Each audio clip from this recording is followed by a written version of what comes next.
Good morning and welcome back to B4TV, your daily dose of industry information. HMRC have recently made further changes to the way that post-clearance customs declarations are handled. Joining me to tell us more is Pawel from our Policy and Compliance team. Good morning, Pawel. Morning, Matt. So, could you please remind members of the correct process for amending declarations and what's changed? Much has changed and not much has changed. And I know I sound sort of like I'm contradicting myself, but in many ways, guidance or legislation, they haven't really changed. What has changed, though, is how HMRC approach those post-clearance amendments. So if you want to amend a customs declaration after you've actually submitted the customs declaration, for whatever reason, be it in an incorrect value or anything like it, I know we talked about the URIs, you have to make sure that you hold all the evidence that it may be required by customs to prove that you were in the first place empowered to do that customs declaration. And secondly, that you're also, or they may also expect you to prove that they've asked you to amend that declaration. So they always had the powers to do that.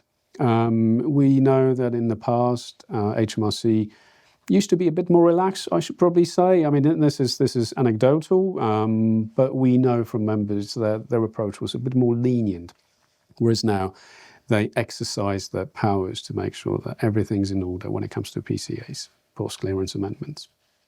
So to summarise, what are the key points for members to remember?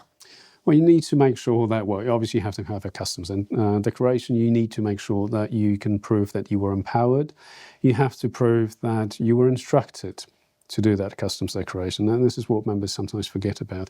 Clearance instructions are really, really important because that's how you prove that, you followed somebody's instructions. You're a customs agent, in effect. So you have to have that on hand, because otherwise, someone may say, oh, actually, if you can't prove that you're empowered to do that, why should we take instructions from you to amend that? And also make sure that if you use subcontractors, you've got all the agreements in place. You, as the main agent, you have to be also in agreement with a subcontractor. Your empowerment needs to allow you to use subcontractors. We've touched on that in the past.